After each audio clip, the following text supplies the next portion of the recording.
So we're gonna do a 2-for-1 in this video. The first thing is I got a new camera, so I'm testing it out for the first time. Let me know how you like it down in the comments. There might be a few hitches here and there. Today we're also gonna test the durability of the LG Velvet 5G, a sleek looking phone with a detachable second display, which we'll take a look at later in the video if the phone survives that long. The LG Velvet currently costs only $600. And it's called the Velvet because of the soft glow of the foil underneath the back glass, and its minimalist raindrop style camera, which is rather refreshing after seeing the camel hump on the Note 20 Ultras. We'll get a closer look at those cameras in just a second. Let's get started.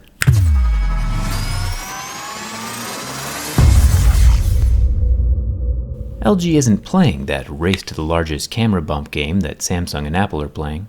In fact, 2 of the 3 lenses are sitting flush with the back glass. Pretty sleek.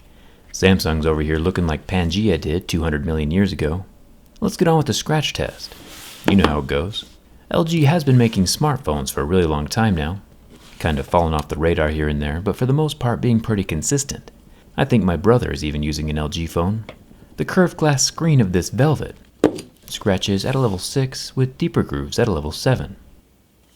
The teardrop camera notch up here at the top is a 16 megapixel little guy that can film in 1080p. There is no earpiece grill, just a large cavern of a slit where the stereo sound comes out of. The phone is still IP68 water resistant though, so don't let the big hole scare you. And it's still made from aluminum, so don't let that sound scare you either. It's got a dedicated metal Google Assistant button on the side, kind of convenient. It's right underneath the individual up and down volume buttons. On the right side of the phone we have more metal and a power button.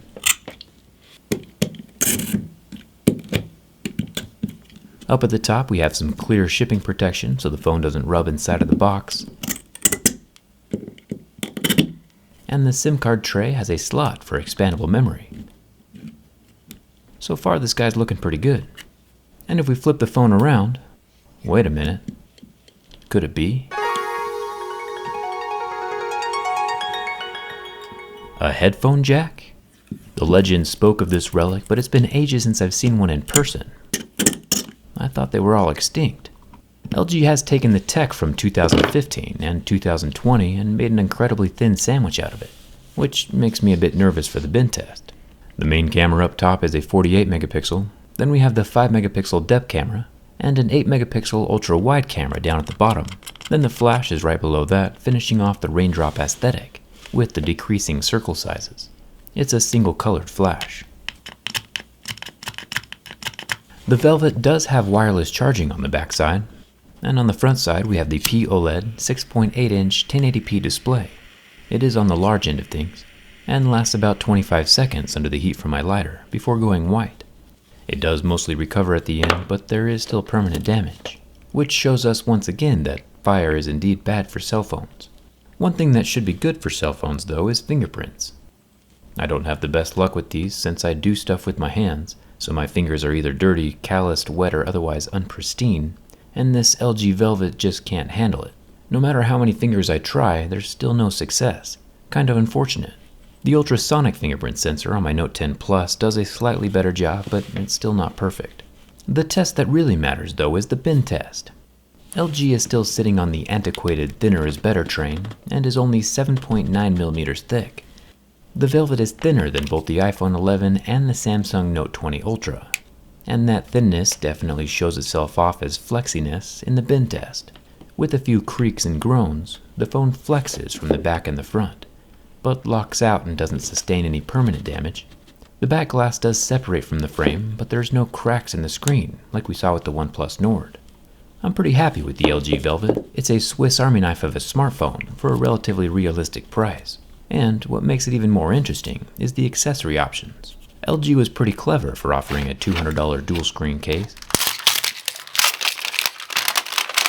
And I have a theory as to how they can make that second screen so cheap. If we plug the phone into the case screen combo, we can see that the screen has exactly the same shape, cut, and notch as the screen from the phone. You might say this is for aesthetics, so both sides look the same, since the camera cutout doesn't need to be there on that second display. But I bet that LG scored some pretty hefty discounts with these extra screens by buying the exact same screen that they used for the phone and just putting it in the case instead, avoiding those extra design costs and utilizing economies of scale to maximize profit margins, all while making a useful accessory.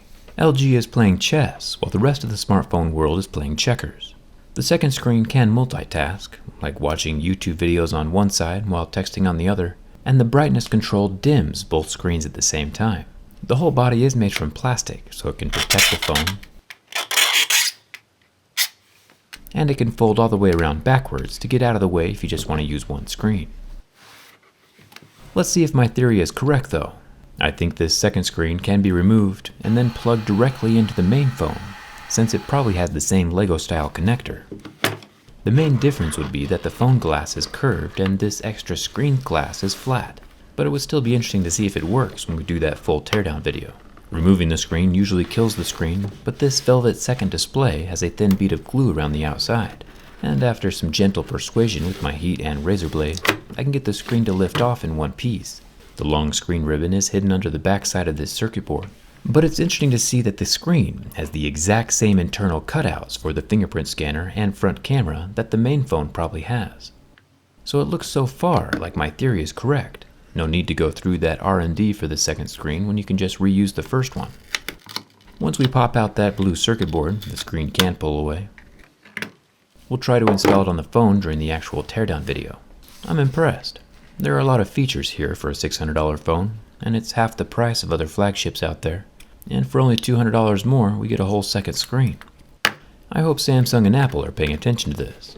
Let me know what you think of this contraption down in the comments, and come hang out with me on Instagram and Twitter. Thanks, Doug, for watching. I'll see you around.